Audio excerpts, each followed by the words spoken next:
Hello friends, नमस्कार, आदाब। कैसे हैं आप? वैसे आपके पास तक पहुंचने के लिए ना ये ज़रिया बहुत ही अच्छा है कहानी सुनाने का, जो सीधे आपके कानों से दिल में उतर जाते हैं, है ना। तो आज जो मैं आपको बीके एंटरटेनमेंट के यूट्यूब चैनल पर कहानी सुनाने जा रही हूँ, इस कहानी की लेखिका है अंजना वर्मा, जो कि बेहद ही खूबसूरत है। और साथ ही साथ इस कहानी का शीर्षक भी बहुत अच्छा है, नंदन पार्क। लेकिन इन सब से पहले आपको नीचे सब्सक्राइब जहाँ लिखा हुआ है, देखो स्क्रीन पर, उसे प्रेस करना पड़ेगा, जिससे कि हमारे द्वारा बोली गई हर कहानी आपके पास तुरंत नोटिफिकेशन के ज़रिए पहुंचती रहे। तो ये कहानी नंदन पार्क आपके लिए, ध्यान से सुनिएगा। इस बार जोर की ठंड पड़ रही थी और सूरज भी कोहरे की लिहाफ उड़कर सो गया था। कहाँ सब सोच रहे थे कि अब ठंड चली गई, समय भी तो उसके जाने का हो गया था। पर अब जाते जाते वो अपना असली चेहरा दिखा रही थी। मेहनतकश लोगों में जवान लोग तो ठीक थे, बूढ़े और बच्चों के लिए मुश्किल हो गई थी।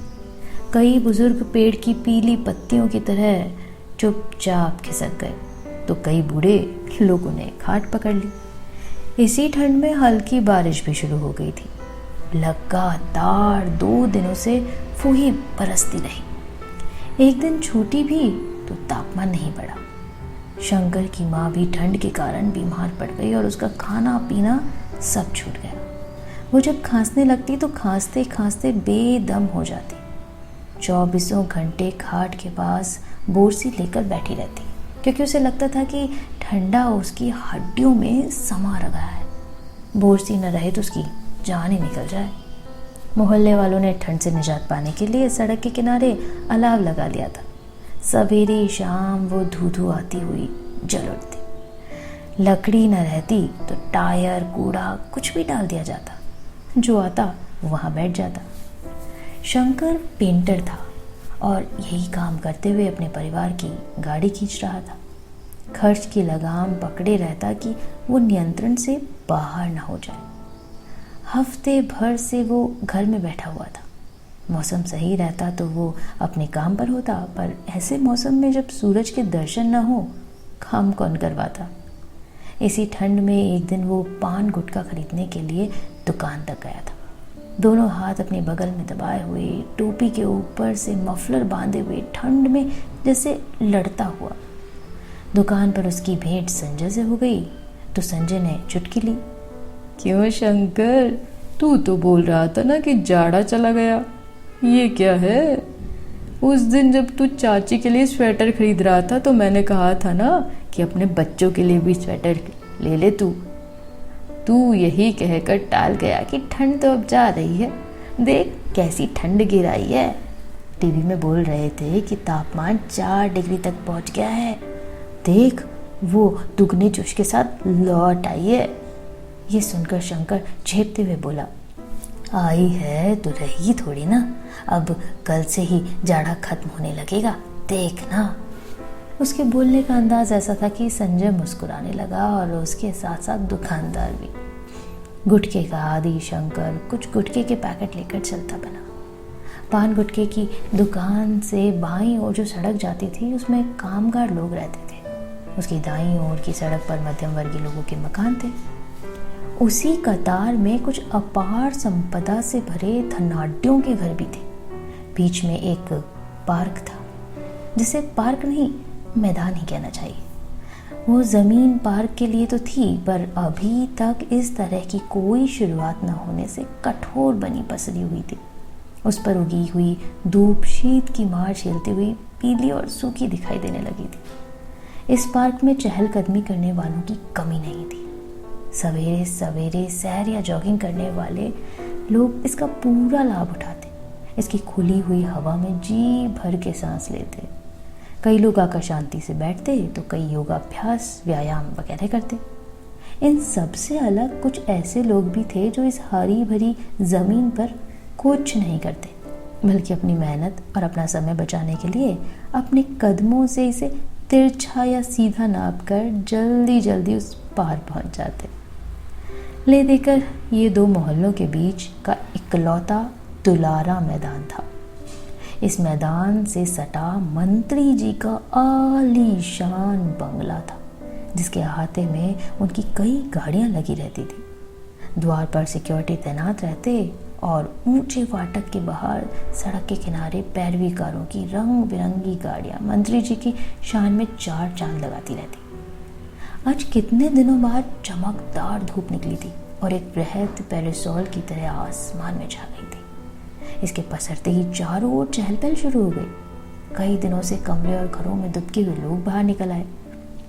मेहनत कशों की गली की जवान औरतें कमर में पल्लू खोस कर अपने बच्चों के कपड़े और पोतरे धो धोकर सुखाने लगी। सड़कों पर आवाजाही भी बढ़ गई। इतने दिनों से शिथिल पड़ा यातायात आज अचानक सक्रिय हो उठा, जिससे सड़कों पर वाहनों का भी जाम लग गया। शंकर की माँ सूरज की किरणें देखते ही बिछावन से उठकर बाहर छज्जे के नीचे धूप में आकर बैठ गई। सर्दियों में धूप का पीछा करने की उसकी पुरानी आदत थी। इस तरह की धूप खिसकने के साथ साथ उसकी चटाई भी खिसकती जाती थी, तब तक जब तक सूरज डूब नहीं जाता। इस शहर में वो शंकर के बुलाने से ही आई थी, नहीं तो वो कभी नहीं आती। एस्बेस्टस की कोठरी में उसका दम घुटने लगता था। 10 बज रहे थे और शंकर अभी भी बिस्तर में था। कोई और दिन होता तो उसके हाथों में ब्रश होता और वह उदास दीवारों को रंगीन बनाता हुआ उन्हें हंसाने की कोशिश में लगा होता। आज बिस्तर में धूप की छुअन मिल गई, उसे और गरमाया लगा और वो पड़ा रहा था। इस सर्दी में बहुत दिनों बाद ऐसा सुकून मिल रहा था, नहीं तो एक कंबल में करवट बदलते और शरीर को सिकोड़ते हुए पूरी रात बीत जाती थी। उसकी बीवी पूजा ने उसे झिंझोड़ कर उठाया। उठो ना, कब तक सोई रहोगे? छोड़, सोने दे मुझे। पूजा ने छोड़ दिया। सचमुच कितनी मुश्किल से उसे सोने का समय मिलता है। फिर काम शुरू हो जाएगा तो वो न ढंग से सो पाएगा न ढंग से खा पाएगा। शंकर बिस्तर में पड़े पड़े अपनी बंद पलकों से भी कमरे के भीतर बाहर फैली रोशनी का जायजा लेता रहा। आज धूप उसकी कोठरी की मटमैली दीवारों को चमकाने के बाद वहीं पैर पसार कर बैठ गई। यह एहसास उसके भीतर ऊर्जा भर रहा था। वो आराम से 11 बजे सोकर उठा, जबकि उसकी आंखें स्वतः खुल गई। उसने उठकर गुटखा का एक पाउच मुंह के हवाले किया, स्वेटर पहनकर मफलर बांधते हुए बाहर चलने लगा तो पूजा ने कहा, अरे अरे, उठकर सीधे कहाँ चल दिए? तो क्या यहीं बैठा रहूं? जरा एक चक्कर लगा कर आता हूँ, कुछ काम धंधे के बारे में भी तो पता कर लूँ। इसके बाद किसी जवाब की आशा किए बिना वो सीधे बाहर निकल गया। वो जाएगा और अपने दोस्तों परिचितों से इधर उधर की बातें करेगा। ये एक चक्कर लगाना व्यर्थ नहीं होता था। इस तरह घूमते फिरते वो काम की तलाश करता था।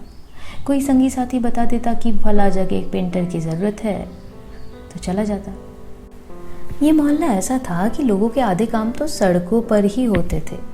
लकड़ियां हैं तो सड़कों पर सूखेंगी, बच्चे हैं तो सड़कों पर खेलेंगे, औरतें बाल झाड़ेंगी तो सड़कों पर बैठकर, बड़ियों और पापड़ की खटिया भी सड़कों के किनारे आधी सड़क घेरती हुई बिछेंगी। एक कोठरी में कितना जीवन समा सकता है, सोचो। अभी कुछ दूर आगे बढ़ा तो रामबाग वाली चाची दिखाई पड़ी, जो कई दिनों से बीमार चल रही थी। आज उनकी भी खाट बाहर धूप में बिछी थी, जिस पर वो बैठी हुई थी। शंकर ने कहा, पैर लागू चाची, अब कैसी हो? पप्पू को देखकर चाची ने मुस्कुराने की कोशिश की, पर मुस्कुरा ना सकी। नहीं तो वो मुस्कुराती और आशीर्वादों की झड़ी लगा देती। वो बस इतना बोल सकी, ठीक हूँ बेटा, आज ही तो उठकर बैठी हूँ। कई दिनों से बीमार थी, बड़ी सेवा की मेरी बहुओं ने। बेटा तो मुझे दूध रोटी खिलाए बिना काम पर ही नहीं जाता था। इन्हीं सबकी सेवा से उठ बैठी हूँ। शंकर सुनकर भीतर ही भीतर मुस्कुराया। बात बात में अपने बेटे और बहुओं की तारीफ करना चाची की आदत थी। इतना कहने के बाद वो हाँफने लगी और चुप हो गई। शंकर मैदान से होकर गुजरने लगा तो उसने देखा कि आज वहाँ बच्चों का क्रिकेट चल रहा है। मेहनतकश मोहल्ले के सारे बच्चे अपने तन पर पुराना धुराना सिर्फ कहने भर को गर्म कपड़ा डाले मैदान में डटे हुए थे। उसके दोनों बच्चे मोहित और रोहित भी थे, उसी वेशभूषा में। मोहित ने लकड़ी के पट्टे को बल्ला बनाया हुआ था और रोहित समेत सभी बाल खिलाड़ियों ने अपना मोर्चा संभाल रखा था। जोश और मस्ती में कोई कमी नहीं थी। वो देर तक खड़ा देखता रहा। बड़े अच्छे लग रहे थे खेलते हुए ये बच्चे। घर पहुंचा तो देखा माँ की चटाई आगे खिसक गई है। वो उस पर धूप को सेक रही थी बैठे हुए। उसने हाथ बढ़ाकर कहा, चल माँ, तुझे वहाँ मैदान में बिठा दूँ, वहाँ दिन भर धूप सेकना, पूरी देह गर्म हो जाएगी। उसकी माँ ने कहा, ना बाबा, अभी तो मुझ में एक कदम भी चलने की हिम्मत नहीं। और तू सवेरे सवेरे उठकर कहाँ चला गया था? वो माँ, काम के चक्कर में निकला था। यहाँ बित्ते भर धूप के लिए चक्कर काट रही है माँ। शंकर ने सोचा, गांव में जब तक था तो पैसे की कमी ज़रूर थी, पर धूप, हवा, पानी और आसमान इफरात थे। रोशनी, हवा और आसमान का अनंत विस्तार था।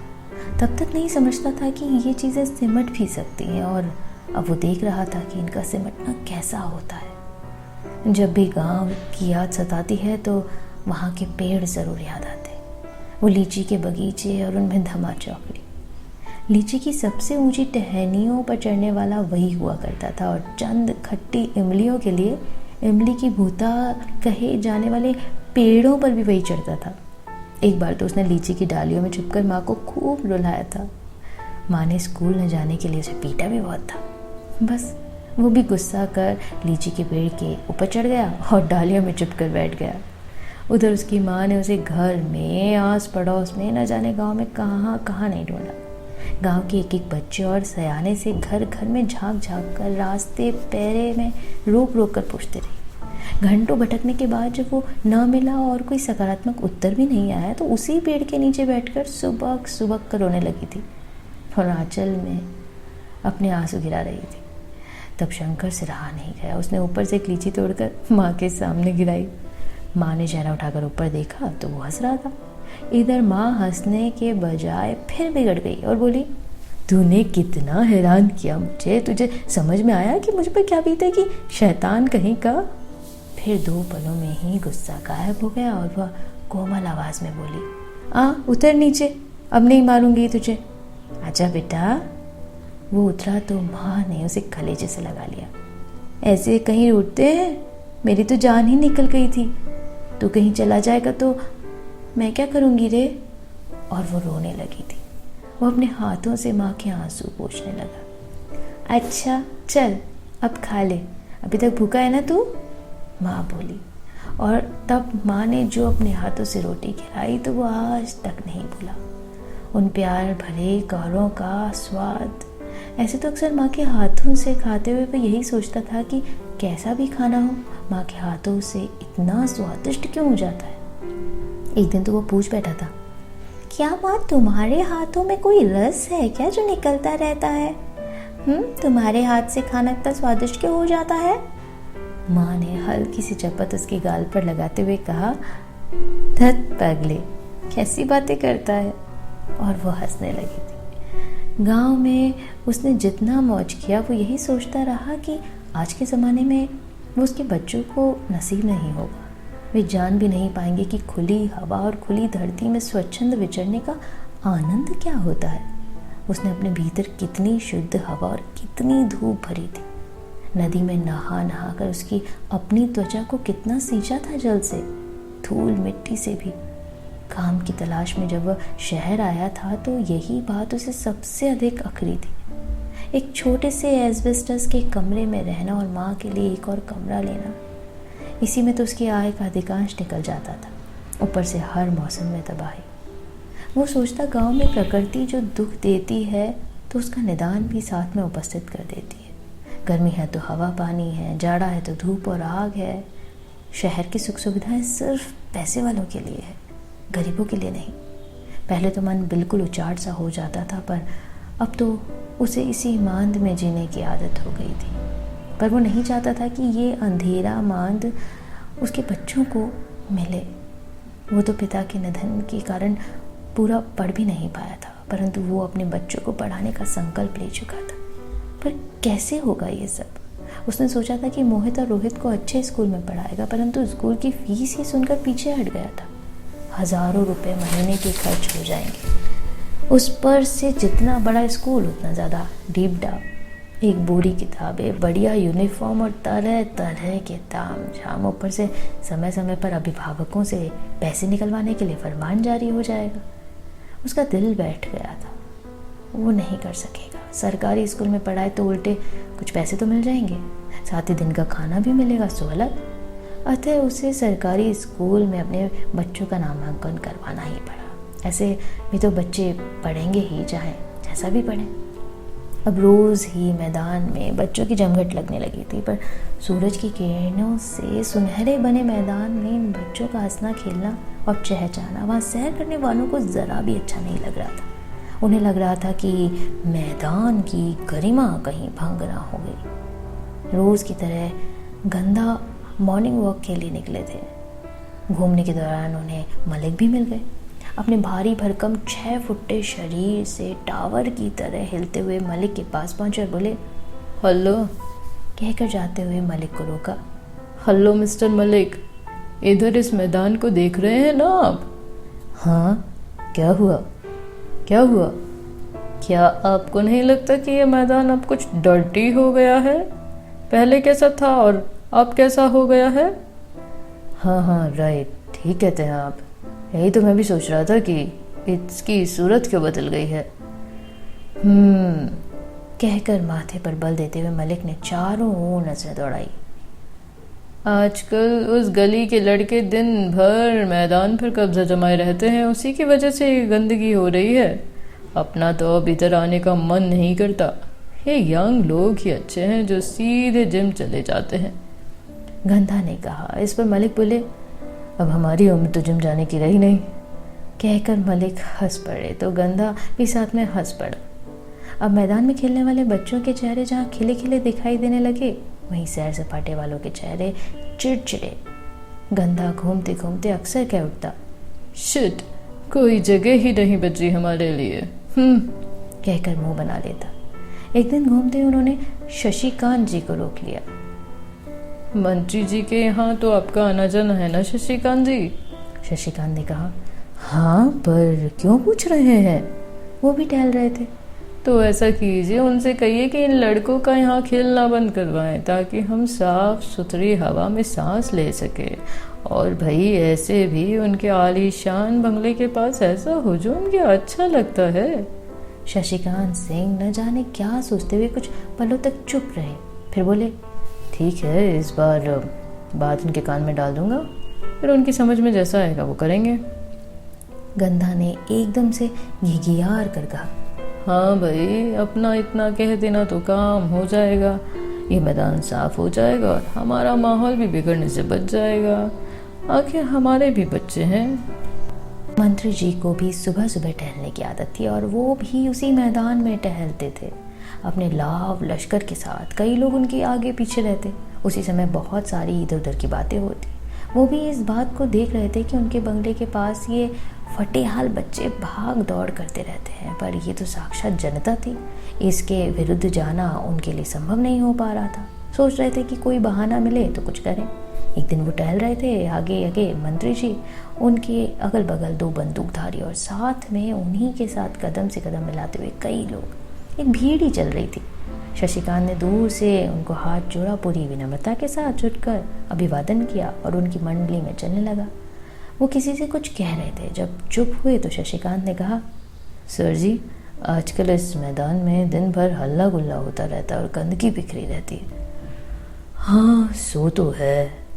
वो काम कर बस्ती के लड़के चले आते ना यहाँ और क्रिकेट खेलने लगते हैं। मैंने उन्हें कितनी बार मना किया है। मैंने कहा कि देखो, मंत्री जी के बंगले के सामने मत हल्ला करो, पर वो माने तब ना। अच्छा, आपने उन्हें मना किया था? हाँ सर जी, किया था। मंत्री जी भी भीतर से प्रफुल्लित हुए कि बच्चों को हटाने का उपाय खुद ही निकल आया। शशिकांत ने फिर कहा, सर जी, इस मैदान को एक खूबसूरत पार्क बनवा दीजिए। इससे पूरी शांति हो जाएगी और पर्यावरण भी साफ सुथरा हो जाएगा, सो अलग। ये सुनकर मंत्री जी बोले, शशिकांत जी, आपने ठीक कहा, मैं यही सोच रहा था।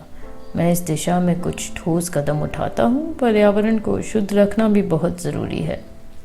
इसके बाद मुश्किल से 1 महीना बीता होगा कि एक दिन उस मैदान में कई लोग आ गए। वहाँ खेलते हुए बच्चों को वहाँ से हटने के लिए कहा गया। बच्चे मायूस होकर एक ओर खड़े हो गए और सहमे सहमे देखने लगे कि अब यहाँ क्या होने जा रहा है। काम शुरू हो गया। कुछ लोग सफाई करने लगे। चारों ओर फेंसिंग की जाने लगी। फिर कुछ दिनों बाद एक हेड माली अपने साथ लुभावनी तस्वीरों वाली बागवानी की अंग्रेज़ी किताब लेकर आया। उसी के निर्देशन में कई लोग क्यारियाँ बनाने लगे। बच्चे अभी भी आते और गुमसुम होकर चले जाते, किसी की हिम्मत नहीं होती कुछ पूछने की। उनका प्यारा मैदान एक पार्क बनने की प्रक्रिया में था। वो रोज़ आते और देखकर चले जाते।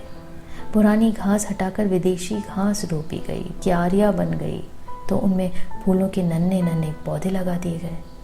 उसके बाद रोज़ कई कई माली फूलों को सींचते और गोड़ते हुए दिखाई देते। फिर एक दिन एक बैनर भी लगा दिया गया, नंदन पार्क। बहुत ही बेहतरीन कहानी थी ये। इस कहानी की हमारी लेखिका है अंजना वर्मा और वो मुजफ्फरपुर में रहती हैं एंड बहुत ही उम्दा लिखती हैं और मैं जिनकी जितनी तारीफ़ करूं उतनी कम है। Really very nice. तो आप भी हमें कहानियाँ भेज सकते हैं नीचे डिस्क्रिप्शन बॉक्स में बोलती कहानियाँ 7@gmail.com पर। साथ ही साथ आप मुझे फॉलो कर सकते हैं Instagram, Twitter and Facebook page पर भी। तो बने रहिएगा आपकी अपनी पिया के साथ। अगली कहानी के लिए जल्दी मैं आपके साथ रहूँगी और आप मुझे मिस भी करेंगे, है ना। तो I love you so much, miss you so much and please don't forget to subscribe this YouTube channel VK entertainment. Thank you, bye bye.